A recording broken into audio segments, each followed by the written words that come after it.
Dito na nga sinasabi nila na umiiral na nga ang pagiging best actress veterans ni Alexa. Alexa is bringing so much intensity and emotion of her performance and hashtag pera-perasong paraiso. And she is making us believe in Angela's journey and we are rooting for the success. While Kidi Estrada as Elon is also doing a great job. Kudos, congratulations, napakagaling.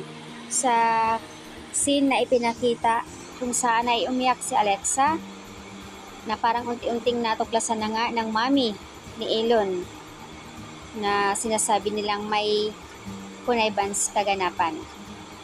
Congratulations naman sa mga Team Kidilex dahil nga po ipinakita nila ang galing at ang kanilang husay galing dito sa scene na ito. Huwag papalampasin guys, grabe.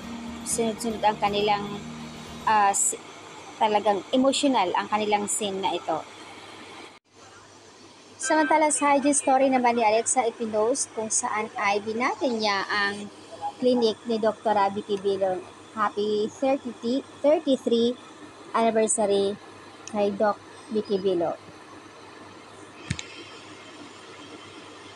At sa photos makikita naman kung saan ipinost din ni Kidi and Alexa, happy family time. Grabe naman talaga ang banding ni Kidi sa family ni Alexa. Nakasama ni Alexa ay ni Kidi ang pamangkin ni Alexa. Nakakatuwa lang dahil talagang yung banding nila na hindi talaga mawawala despite sa kanilang pagka-busy.